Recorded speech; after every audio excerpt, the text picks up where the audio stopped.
What up, everybody, and welcome to Baz on Blades. My name is Baz, and I talk about blades. Today's feature blade is from Boker Plus. What we have here is a beautiful rendition of the Boker Plus produced and Lucas Burnley designed Kwaiken folder. Now, this is a fairly new model. It's a little more premium model for the Kwaiken folder, and it is a BladeHQ exclusive. It is currently available, as far as I know. I checked it yesterday, and I've got, let's see, number 193. I don't know how many of these they produced, and I didn't bother to contact them. I don't think it's a super limited edition, but it is going to be moderately limited, I think, and it'll just be one production run of this, as far as I know. So what is so exclusive about this? Look at this knife, guys. It is absolutely stunning.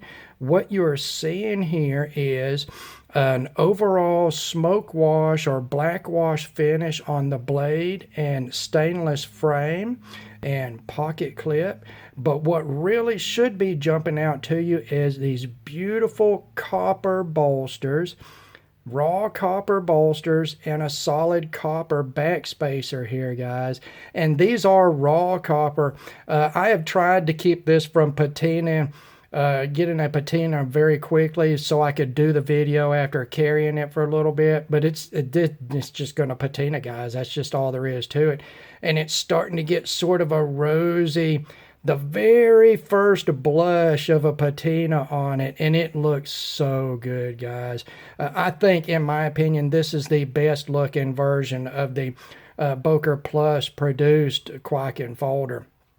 And again, a BladeHQ exclusive. You guys know about BladeHQ. They've never given me anything, but I don't feel bad about sending anybody over to BladeHQ to buy knives.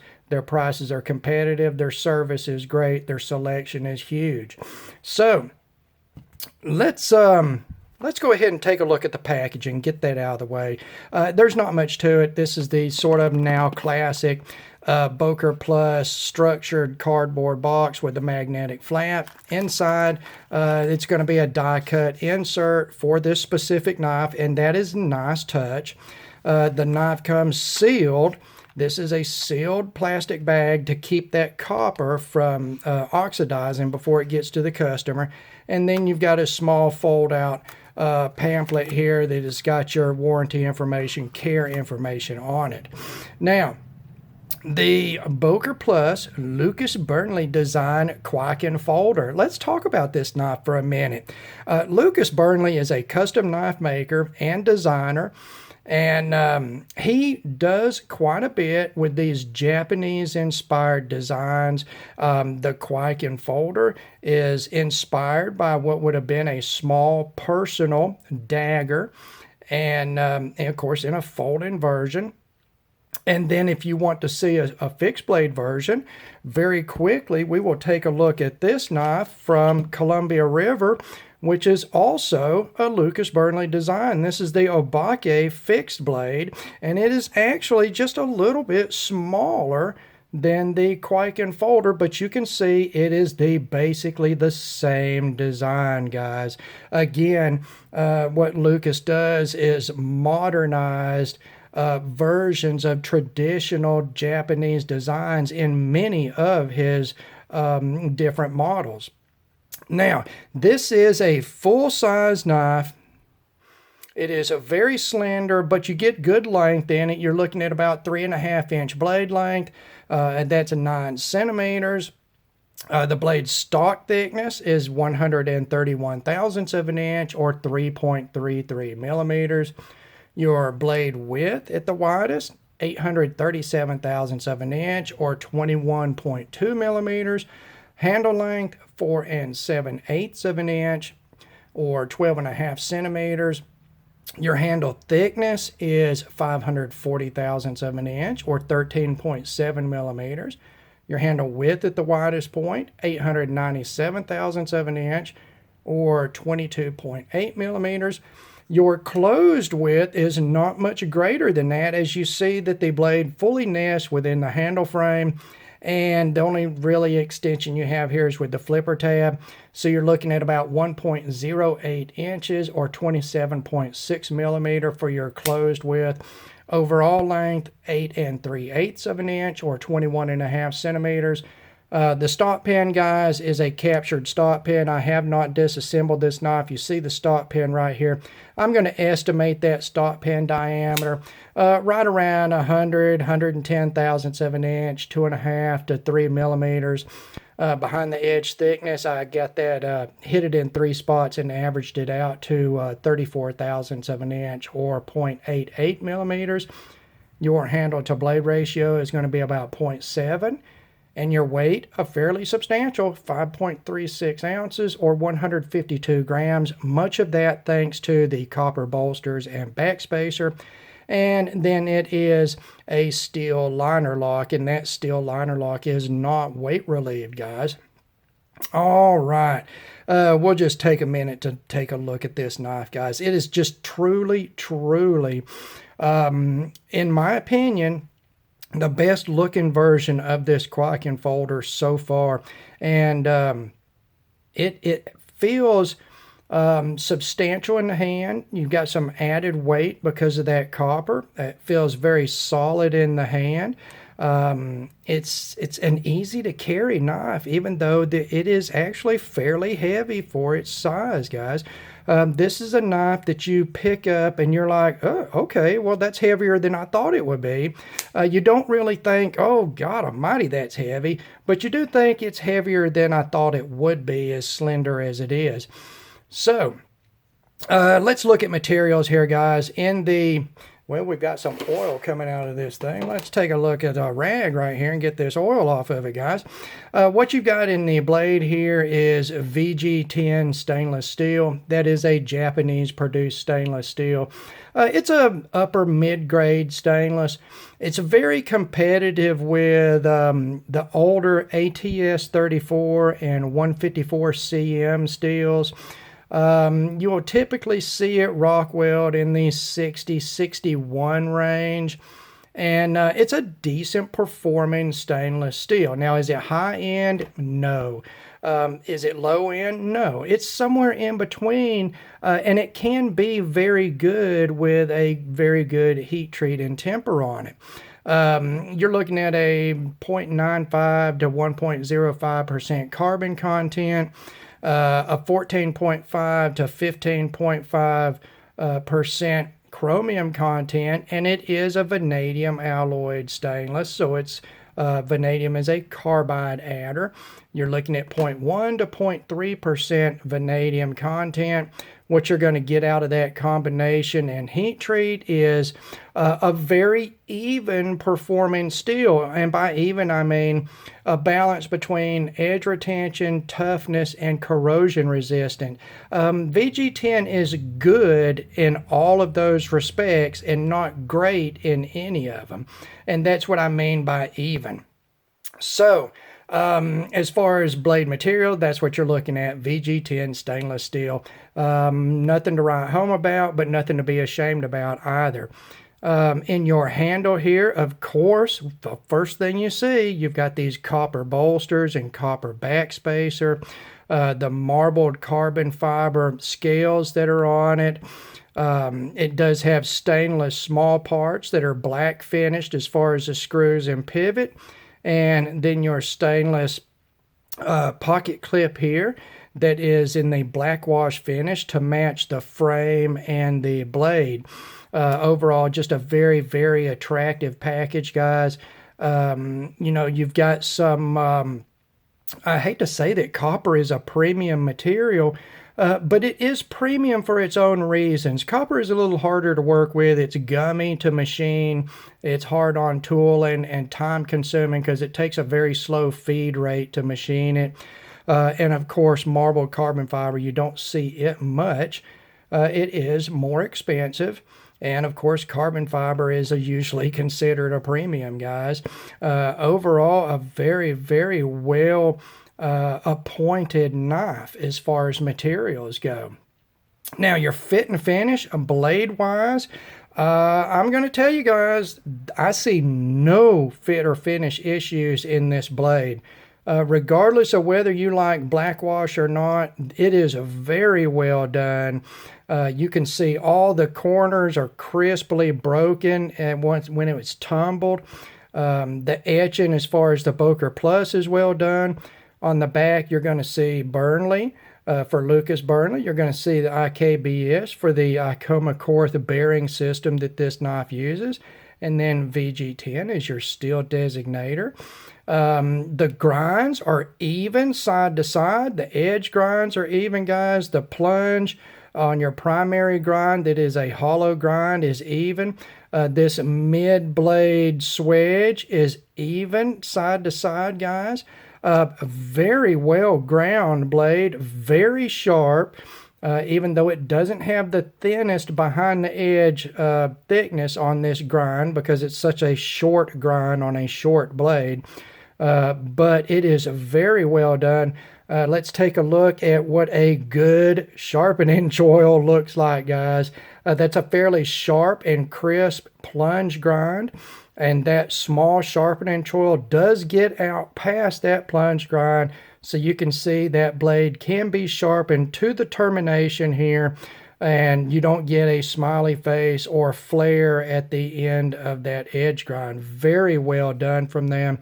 It's just overall very well done on that blade. Now, as far as the fit and finish in the handle, guys, we're going to get up really close here and we're going to look at everything. I want you to look at all the edges. You don't see any gaps, guys. You do have multiple pieces here. You've got scales and you've got bolsters and you've got liners and you got backspacer and you got blah, blah, blah and yada, yada, yada and on and on. And you don't see any gaps, guys. Everything was finished flat. Everything is fitted well. The fitment between the bolsters and the carbon fiber is very good, guys. No, it's not custom knife quality, but it is very good. It's consistent from side to side. I think that it is excellent for the price point on this knife. And I'm going to stop right there and say, because a lot of people are going to be saying, there's no way I would pay $149 for a knife with VG10 blade steel. And that is not the reason that you would buy this knife.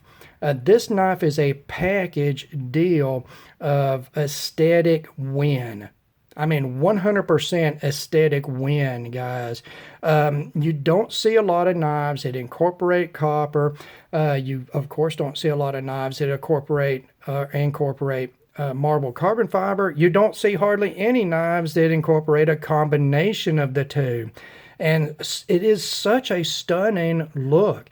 It is a beautiful knife, and that is what you are paying that premium price for in this knife. It is not this new current trend of only blade steel matters in a knife. This trend is ridiculous. Yes, you want a good blade steel in a knife. You want a good performing blade steel, but if you just want that, guys, then you just buy a blade because there's other parts to a knife. And in this knife, that is what you're paying for, is that total package of material, fit and finish, and just aesthetically pleasing look to it, guys. It's just a beautiful knife with great materials. The fit and finish is good on it. Now, let's take a look at the action, and we'll start out with the centering here. You can see that straight down the center. And one of the things that's always impressed me about the Boker Plus Kwaiken folder is how tight this is. Look at how little room there is between the blade and the liners here, guys. Look at how close this is. If that blade is not well centered, it's going to rub all over the place. And I've got to give it to Boker for just a great job on that, guys. Now, this is the second Kwaiken folder I have owned. I also owned one of the Tuxedo models, which was another BladeHQ exclusive with titanium bolsters and regular carbon fiber and had titanium liners in it. And it was the same way, guys. It is very well, the fit and finish was very well done on these knives. And this is no exception. It's just tight, guys. Now, as far as the action goes, you've seen the centering. The lockup is probably 40 or maybe 50%, closer to 40%, and very solid. There's no play in any direction. The detent is moderate with a sort of a soft edged feel to it. The feeling you get when the detent ball breaks out of the detent hole, and when it goes back in, when you close it, it's sort of a soft feeling. The detent is there, don't get me wrong. It's got plenty of detent. But if you know what I mean, there's a feeling, the edge of that detent hole, the way it's finished gives it that feeling. And this is sort of a softer, edged feeling. The flipping action is fantastic. No issues there at all, guys. Good combination of detent and flipper tab with jimping on it that is functional, guys. No issues there. So the flipping action is very good. Now, where this knife falls a little short of what we expect out of modern knives with bearing pivots is it's not that free moving. What people associate with smoothness. And I have found that to be a sort of a thing with Boker Plus's use of the IKBS system.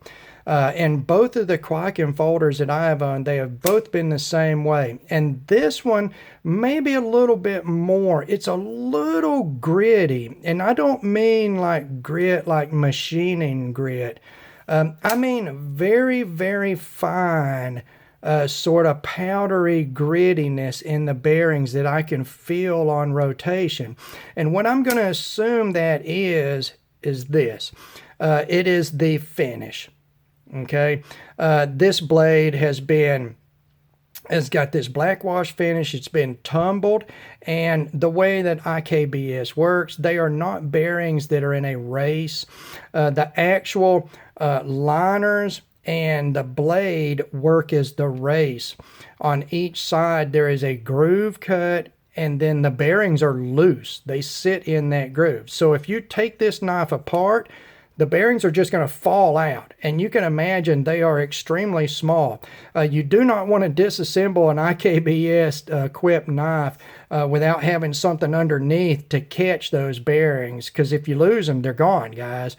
You may be able to get a replacement for them, but you'll be sitting around waiting on it. You're not going to go down to the Home Depot and get those little bitty bearings. But I've found that there is a degree of machining, finesse, and finish that it really takes to make IKBS super smooth, sort of drop shutty smooth.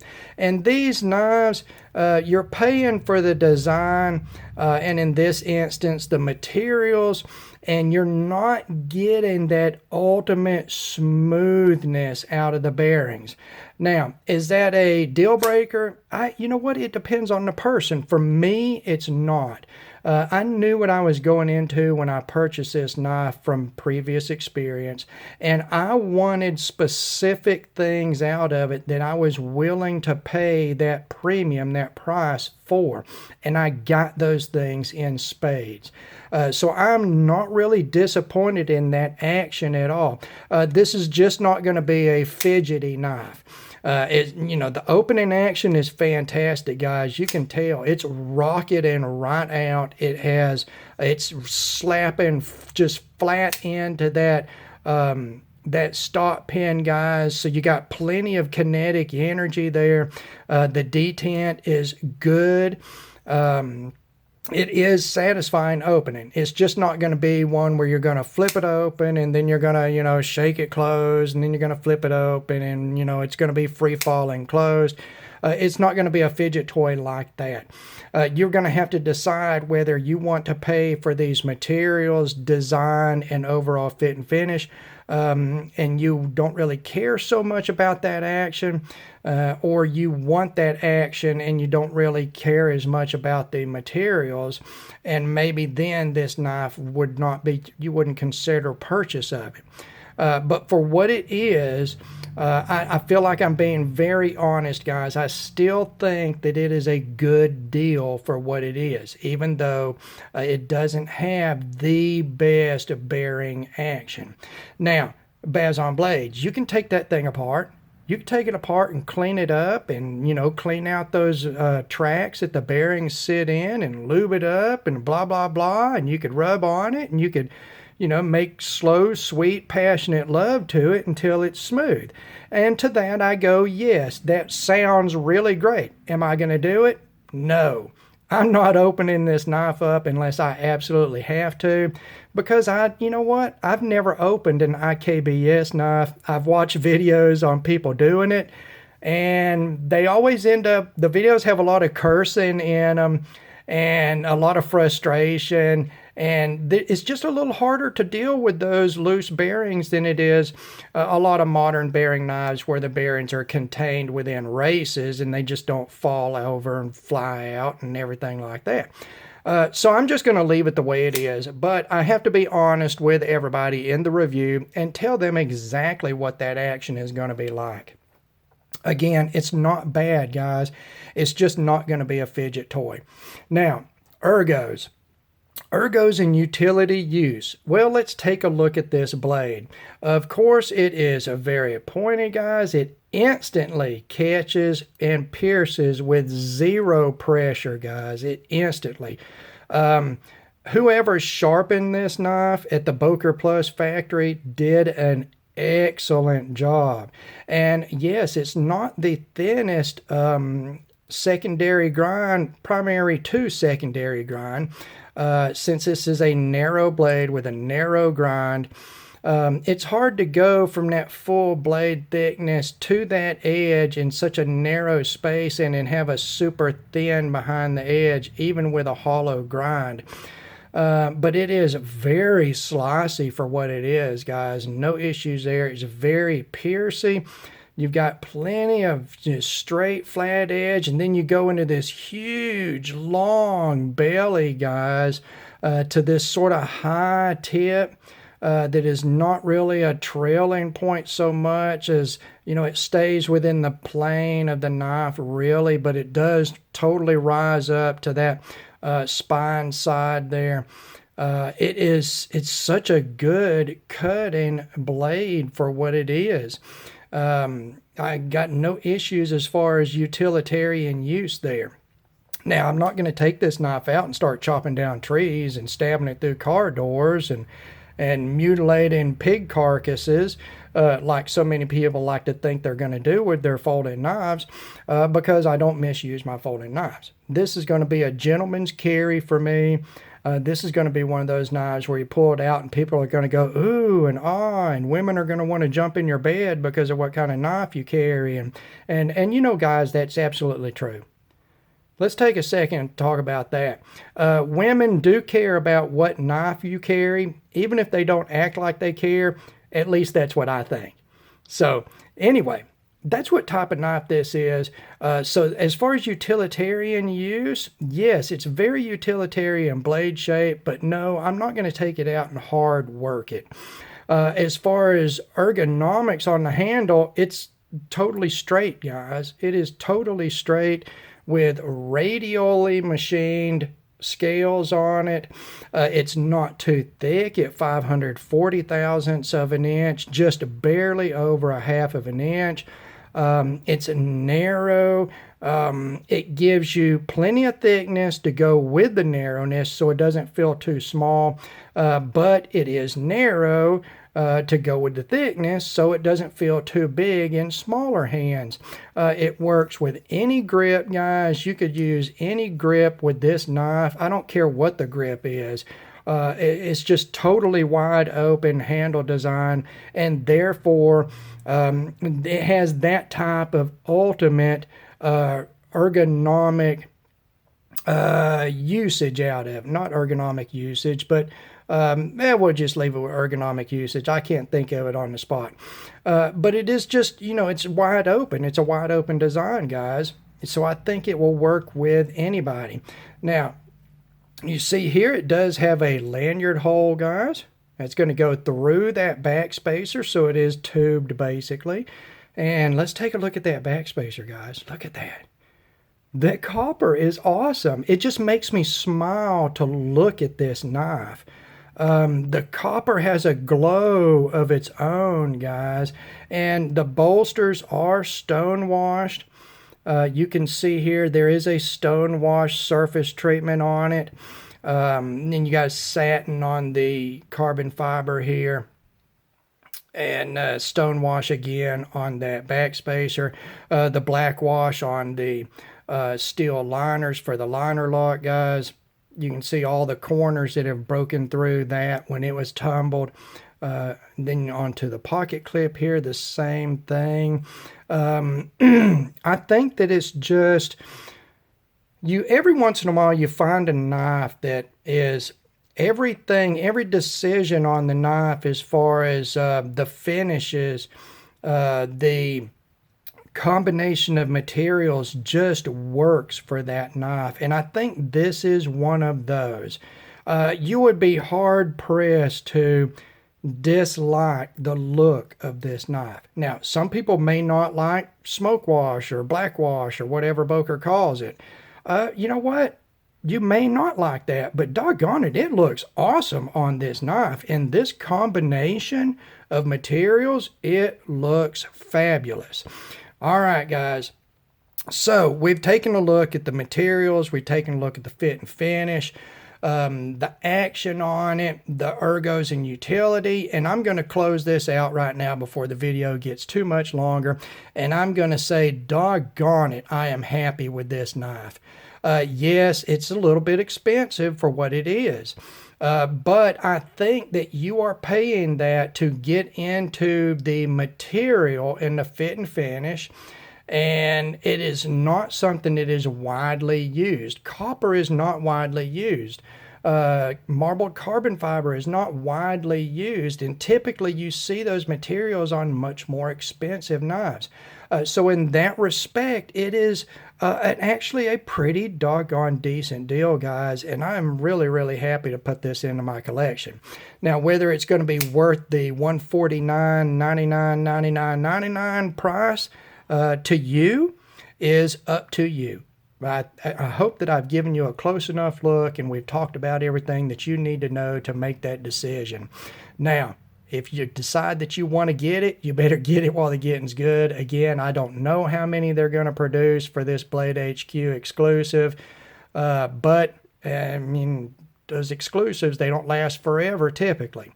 So make your decision, make it quick, and get this thing if you really like the way that it looks and it appeals to you. And as always, thank you for taking the time to watch one of my videos. God bless all of you, and we will talk to you again.